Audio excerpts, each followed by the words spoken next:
Bom dia, pessoal. Vamos lá, vamos dar início aos nossos trabalhos, né? Vamos falar sobre os indicadores, licença, só um minutinho. Vamos falar sobre os indicadores econômicos do nosso país, lembrando um pouco que os indicadores do Brasil, nós vamos entender que são dados pela taxa de mortalidade, a renda per capita, saneamento básico, educação e o IDH. São esses os elementos que indicam a situação pela qual está o país. Se o país está bem, se está mal. Então, nós falamos que tudo isso é como um termômetro. Lembra que eu falei do IDH uma vez na sala de aula? O IDH é como um termômetro que eita, foi podre, que mede a temperatura do nosso corpo. Então, o IDH, ele está, para que se tenha um desenvolvimento humano, nós precisamos ter boa taxa de natalidade, boa renda per capita, educação, saneamento básico, entre outras coisas, né? Vamos entender o que são os indicadores socioeconômicos. Os indicadores socioeconômicos, eles analisam a qualidade de vida e o nível e o bem-estar das pessoas, dos grupos familiares, dos grupos populacionais, enfim. Essa ideia de analisar a qualidade de vida é para que se efetivem ações com relação aos direitos humanos, né? Direitos humanos e sociais das pessoas, para que essas pessoas tenham acesso aos diferentes serviços, oportunidades.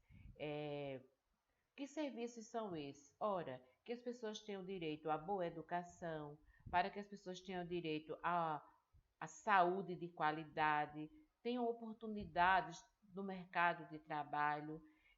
Esses indicadores, eles têm uma ideia de contemplação, eles visam contemplar a heterogeneidade brasileira, quer dizer, todo mundo de maneira equacionada, tendo uma vida pautada dentro desses direitos, né? Desses direitos humanos. Então, mas para isso nós precisamos de quê? De políticas públicas que versem sobre essas ideias contemplativas, que façam com que os indicadores socioeconômicos eles se elevem, eles subam, né? Esse site aí foi de onde eu tirei essa informação. Vocês não precisam se preocupar, para que, na verdade, quem tiver dúvida, consultar isso daí, certo? Então, indicadores sociais, eles são utilizados para quê? Para designar como países, designar países como os desenvolvidos ou subdesenvolvidos subdesenvolvido é um termo que nós não estamos mais usando, mas assim, desenvolvidos em desenvolvimentos e emergentes, tá? Ou pobres, subdesenvolvidos. Apesar de não se usar de maneira tão corriqueira o termo subdesenvolvido, nós sabemos que existem países subdesenvolvidos, certo? Mas na verdade, os teóricos, eles estão tentando minimizar o impacto que essa conotação dá à ideia de ser subdesenvolvido. Mas essa é a ideia, porque a realidade é completamente diferente. Existem países subdesenvolvidos, sim, e não é segredo para ninguém. Vamos lá. Com isso, os organismos internacionais, eles analisam os países quanto a taxa de mortalidade, o analfabetismo, a renda per capita, saúde, alimentação, saneamento básico, qualidade de vida e o consumo. As pessoas estão consumindo mais, estão consumindo menos. Aí você pode dizer, professora, o que são esses organismos internacionais, né? Vamos lá. Nós temos a ONU, nós temos a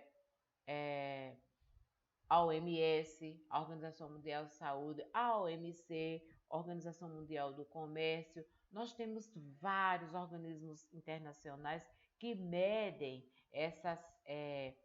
esses indicadores para um país. Então, vamos pensar, a Unesco, né, vai tratar da questão da educação, da saúde, é, a ONU, que vai tratar dessa questão do analfabetismo, da mortalidade, a OMC vai tratar da questão da renda per capita. O que seria a renda per capita? É a riqueza do Brasil, do país, na verdade, dividida pelo número de pessoas que ali estão. Vamos pensar, a riqueza do Brasil, tudo que foi produzido no país, esse valor dividido pelo número de brasileiros, certo? Aí você pode perguntar, professora, mas por que nós não recebemos esse dinheiro? Vamos pensar, somos 200 milhões de brasileiros e a renda per capita, a riqueza do país, ela vai ser dividida, monetariamente falando, para cada um deles. Eu acho que em 2015, a renda per capita do Brasil, se eu não me engano, foi 2015, 2014, a renda per capita do brasileiro era, se você fosse receber o dinheiro na sua conta, cada brasileiro teria direito naquele ano a 11 mil reais, tá? Aí você pergunta, por que não chegou na minha conta, professora? Ora, a ideia é, divide-se essa renda per capita, esse valor você não recebe porque esse valor será investido em educação, saúde, segurança, saneamento básico. Essa é a ideia. Mesmo que você observe a educação, a saúde, a segurança numa situação calamitosa, essa é a ideia de a renda per capita, né? Ou renda nacional bruta, após ser dividido, esse é um direito que eu tenho. Imaginem vocês, se esses valores eles fossem aplicados de maneira justa, nós teríamos educação de qualidade, saúde de qualidade. Por quê? Porque cada um de nós, naquele ano, teríamos direito a 11 mil reais, né? Seria 11 mil reais para ser gasto conosco. Não era tanta, mas seria bem melhor do que o que nós temos hoje, certo? E a questão da qualidade de vida e acesso ao consumo. Isso aí vai ser indicado de acordo com é, o número de carros, de computadores, de televisores que as pessoas estão comprando. Então, veja, até isso entra na conta desses indicadores. Por exemplo, Brasil, as pessoas estão comprando mais ou as pessoas estão comprando menos? Ora, se as pessoas estão comprando mais é porque a qualidade de vida financeira dessas pessoas está melhor, está melhorando. Ninguém compra sem ter dinheiro, certo? Lembrando que o comprar do brasileiro ele está pautado nessa liberação de crédito que nos foi dada. Então, um cartão de crédito para se comprar tudo e qualquer coisa que você possa imaginar. Embora que você fique endividado, que tenha que parcelar, que tenha não sei o que, mas você compra, certo? E isso entra na contabilidade desses indicadores. Está comprando mais celular. Eu acho que o Brasil é um dos países onde o povo compra mais celular. É onde as pessoas compram, usam muito televisão. Por quê? Por que usam tanto televisão no Brasil? Penso eu, isso aí é um grifo meu, que é um país onde tem uma gama muito grande de pessoas desempregadas. Pessoas desempregadas, elas têm tempo de ver televisão. Países onde as pessoas têm um ritmo acelerado de trabalho, essas pessoas têm menos tempo de ficar plantado na frente de uma TV, vendo Ana Maria Braga, que eu nem sei se ainda passa. Vendo o programa de Ana Maria Braga, assistindo Samuca Duarte, assistindo outros programas aí que são extremamente sanguinários, mas as pessoas estão lá assistindo, dando audiência às emissoras, porque é um país onde tem muita gente desempregada, tem muita gente fora do mercado do trabalho, então essas pessoas estão ociosas e estão vendo televisão, deve ser por isso, né? Isso é um grifo meu. E celular, brasileiro compra muito celular, então sai um modelo novo, você já descarta aquele seu celular e já quer um modelo novo, porque você quer estar dentro do grupo daqueles, né, que tem celular de última geração, com várias funcionalidades. Muitas vezes você nem usa metade das funcionalidades que o seu aparelho tem, mas você quer comprar. Então, isso faz com que talvez essas mudanças, né, no mercado consumidor seja o que fez o Brasil sair do patamar de um país subdesenvolvido para um país de economia emergente e entrar para o grupo dos BRICS, né? Primeiro, a taxa de mortalidade do brasileiro caiu, as pessoas estão morrendo menos.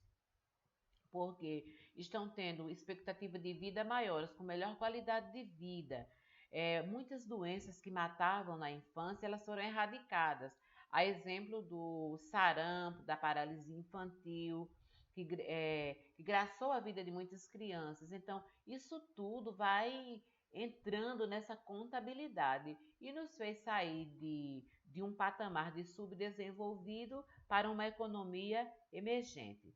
Tudo bem? Vamos lá. E o IDH? O IDH, também o Índice de Desenvolvimento, é ele que mede o nível de desenvolvimento dos países e utilizam como critérios indicadores da educação, por exemplo, alfabetização e taxa de matrícula. Todo ano, o governo federal ele faz uma chamada pública. Eu não sei se vocês já observaram, mas todo ano propaganda na TV, matrícula do governo, tanto do governo federal como do governo do estado. Tem lá, matricule-se na escola mais pública, na escola mais próxima da sua casa. Estão abertas matrículas para o ano letivo. Isso acho que nós chamamos de chamada pública. E os governos, em suas esferas, tanto federal, como estadual, como municipal, eles fazem a chamada pública. Para quê? Para que as pessoas vão matricular seus filhos, né, na escola mais próxima. A partir de 4 anos de idade, matricule seu filho na escola mais próxima da sua casa. Escola para todos, todos têm direito à educação, todos têm direito de acesso e permanência à escola. Isso tudo são políticas públicas que estão lá nas legislações educacionais. Quem tiver dúvida, veja lá na LDB, as Leis de Diretrizes e Bases da Educação Nacional, vai tratar sobre isso. Então, a partir desses dados, número de matrícula, faça um levantamento chamado de censo escolar. Todas as escolas fazem, escolas públicas ou privadas fazem todos os anos o chamado censo escolar, que é para quê? E mandam para suas secretarias de educação. Para quê? Para que se faça um levantamento junto ao MEC e se veja naquele ano quantos alunos foram matriculados, se faça essa relativização com os anos anteriores. Para quê? Para se ter uma ideia. As pessoas continuam no ritmo de matrícula ou o número de matrículas está caindo.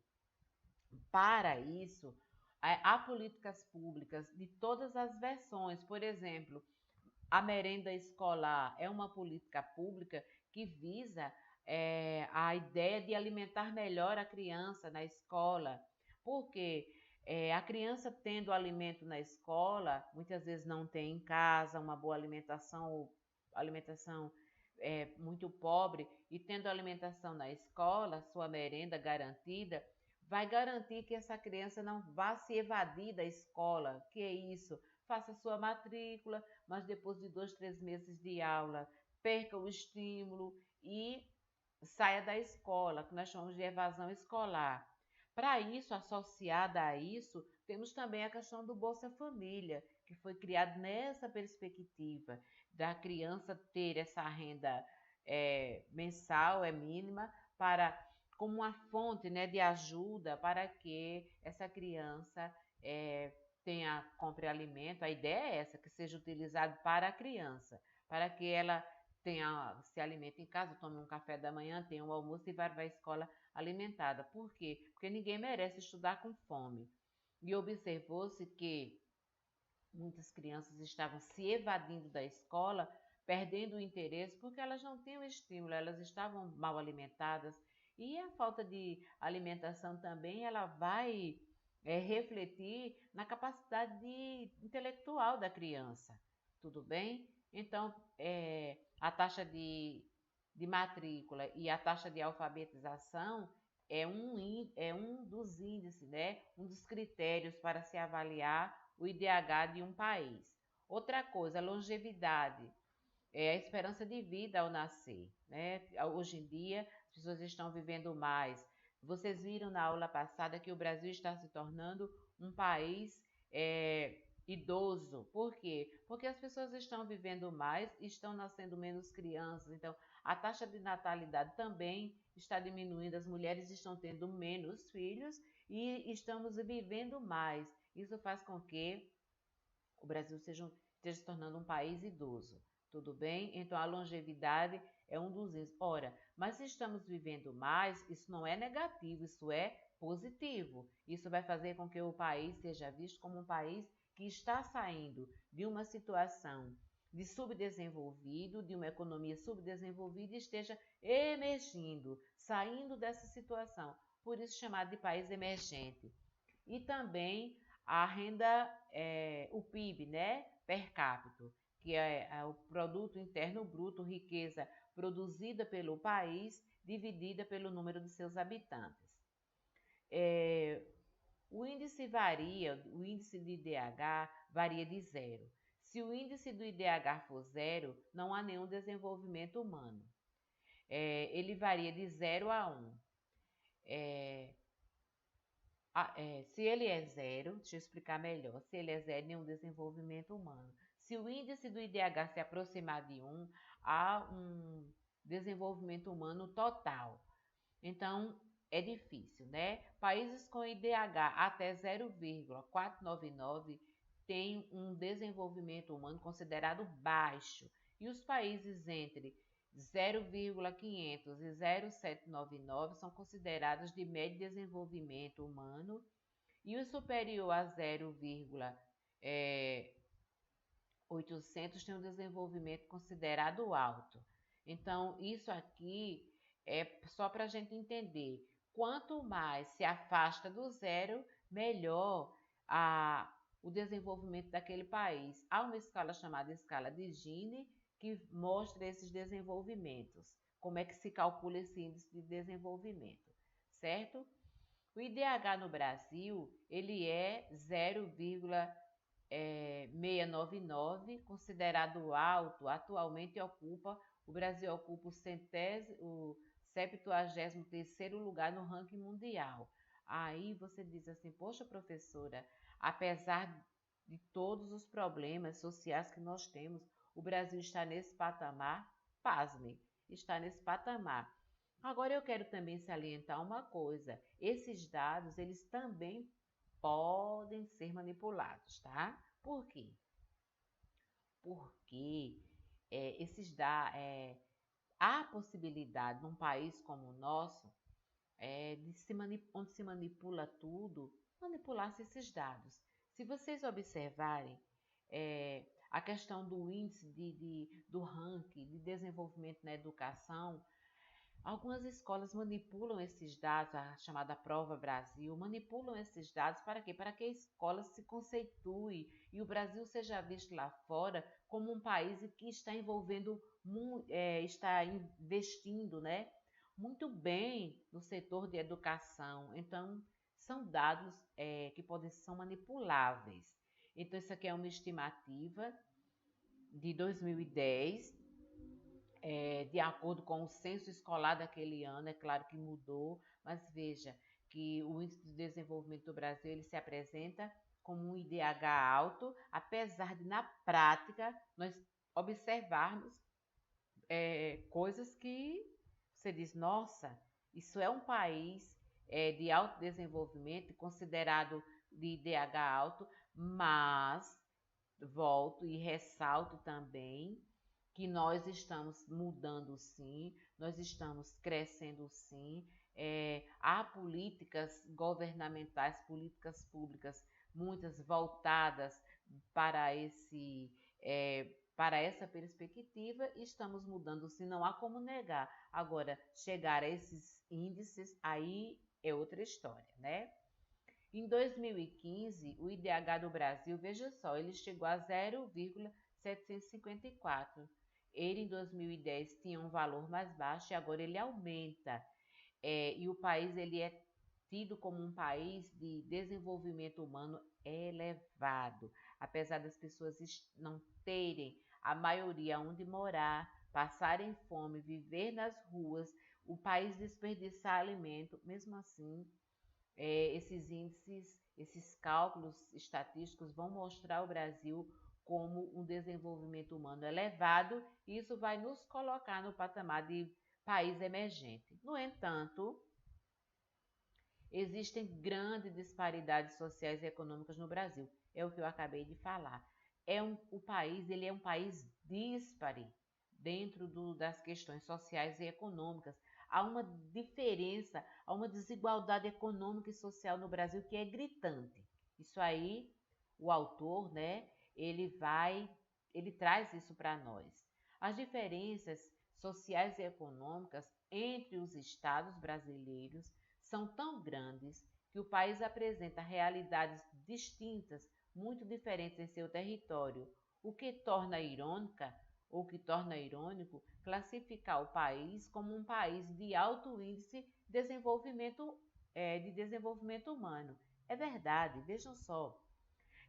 A realidade brasileira é a seguinte: há entre o Nordeste, o Sul e o Sudeste disparidades econômicas e sociais grandiosas. Então, o autor ele está dizendo para nós, é irônico falar que o Brasil ele está sendo tratado como um país com alto índice de desenvolvimento humano. Se você comparar a realidade do Nordeste com a realidade de outras regiões do Brasil, há uma diferença gritante, tanto com relação ao analfabetismo, como em relação à saúde, a poder aquisitivo das pessoas, que aí vai envolver a situação econômica das pessoas. Então, é díspare. O país, ele sei lá, a economia segrega as pessoas, né? Principalmente numa sociedade onde você vale pelo que tem, né? Pelo que você vale pelo que você possui. Então, é isso que eu chamo a atenção, e aí trouxe mais o professor Wagner, essa citação dele, para mostrar que tem mais alguém criticando esse olhar que eu, professora Penha, tenho com relação a esse crescimento. Outros professores também partilham da ideia, poxa, nós temos um IDH, um índice de desenvolvimento alto, mas na realidade o que nós vemos é uma coisa que nos deixa com o que como diria meu pai, com a música atrás da orelha. Como assim, hein? As pessoas ainda estão morrendo nas filas dos hospitais, as crianças ainda estão passando fome, ainda estão frequentando os lixões, os aterros sanitários, né? Em busca de alimentos. Como assim? Esse país é um país com esse alto desenvolvimento humano, né? Nem todo mundo tem direito a ter um plano de saúde. A questão da moradia é crucial no país. Então, tudo isso são elementos que nos deixam curioso, desconfiado. Mas, enfim, vamos embora, que disseram para nós que é assim, e só nos resta criticar, fazer uma crítica construtiva, não sermos aquela pessoa ou aquelas pessoas que vão acreditar em verdades prontas e elaboradas. Olha aí, é o momento de sentarmos, criticarmos, observarmos, poxa, isso aqui tudo bem, está nos livros, estão nos dados estatísticos do IBGE, está na ONU, mas a minha realidade enquanto brasileira, nordestina, paraibana, eu observo coisas completamente diferentes. Tudo bem, pessoas? Então, gente, é isso aí. Essa é a minha contribuição para os senhores. Mas, volto a dizer, vão para o livro, leiam, critiquem o livro didático, não dizendo, isso aqui está errado. Nunca diga que está errado. Apenas façam relativizações, criem ideias, pensem a respeito. Nós não podemos dizer que isso ou aquilo está errado sem termos em que nos pautarmos. Nós não temos subsídios, né, para dizer que está errado, mas nós podemos criticar dada a nossa realidade. Ora, se eu vivo no Nordeste, se eu vivo na Paraíba e sei que as condições do meu povo, que as condições do povo do Nordeste não é lá essas coisas todas, então Como, enquanto o Nordeste faz parte do país, então, quando fizeram esses dados, deixaram o nosso Nordeste de lado, porque se incluir todos os espaços. Vamos pensar a região Norte. A região Norte, as pessoas têm uma situação econômica crítica e a saúde e a educação daquele povo, os povos ribeirinhos. Então, tudo isso são coisas a se pensar, são variáveis a serem levadas em consideração. Tudo certo? Cheiro grande para vocês, tá bem? Nos veremos em breve, se Deus quiser. Beijo grande, fiquem com Deus.